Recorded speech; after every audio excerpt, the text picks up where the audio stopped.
What's up, everybody? Welcome back to another episode of Learning Your Camera, shooting better photos in the field. We are working our way through the boring stuff, which is understanding the different elements of your camera, and then we will get into the fun stuff out actually in the field. But this one is about ISO, which is simply basically digital light.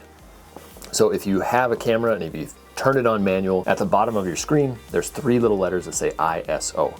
Now, most cameras, the lowest ISO you can have is 100, and then depending on the camera, it goes up anywhere like 22,000, or expand. It just depends on what camera and model you have. But the easiest way to think about ISO is that it is digital light. Now, what it is doing, it is changing the amount of light sensitivity on the sensor. So if you are shooting with a low ISO, your image is going to be very clean. If you are shooting with a super high ISO, if you are shooting in low light conditions, or there's something that is requiring you to push that ISO, even though you've already opened up your aperture all the way and dropped your shutter speed way down to allow more light, if you still need more light, you can push that ISO up, but just know that it comes at a cost. The higher the ISO, the grainier the photo or the video. Basically, it looks like digital noise. So a good way to kind of test how far your camera can go, and both do this on photo and video. Obviously, we're talking mainly about photography here, but find a low light situation. Like I'm filming this right now. I'm currently at ISO 1000 at an f1.8 f-stop and then a 1/50th shutter speed. So find a low light situation and start filming or start shooting photos and keep bumping that ISO up and up and up, and you'll see that your image is getting brighter and brighter and brighter. What you'll also be able to tell is when you pull those images into your computer, you can kind of bump through them and see at what point does your photo or video get super grainy and almost unusable. But that will give you a good kind of estimate at how far you can push your camera. Now, there are some tools now where you can decrease or minimize the amount of graininess in your photos in post. I can do another video on that at some point in Lightroom.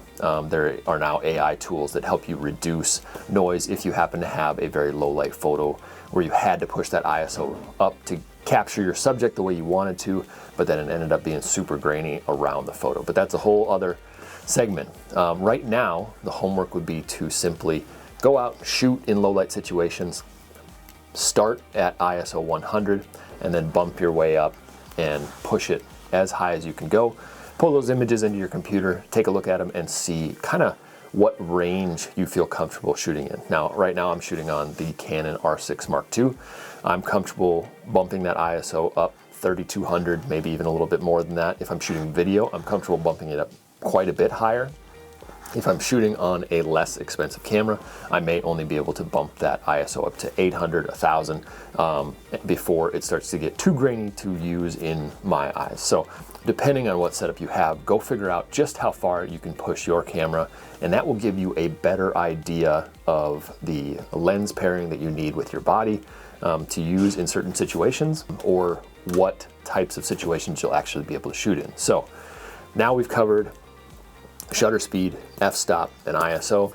I will do another video where I kind of show what you can do with all three of those things and how to use them in conjunction with each other. Then after that, we can go start having a lot more fun in the field, and I'll show you how to shoot star photos. I'll show you how to use leading lines. I'll show you how to kind of mess around with the f-stop to shoot things like sunburst and like playing with the lens flares and things like that. But go out, turn that camera on manual, figure out how to use the different light variables that you need to be able to manipulate to get the image that you want, and it will make you a better photographer. Be sure to like, subscribe, all of that stuff. I hate to beg for it, but it really helps us in the algorithm, and it'll help push these educational videos out to more people. And with any luck, we can all help all of you shoot better in the field. So see you on the next one.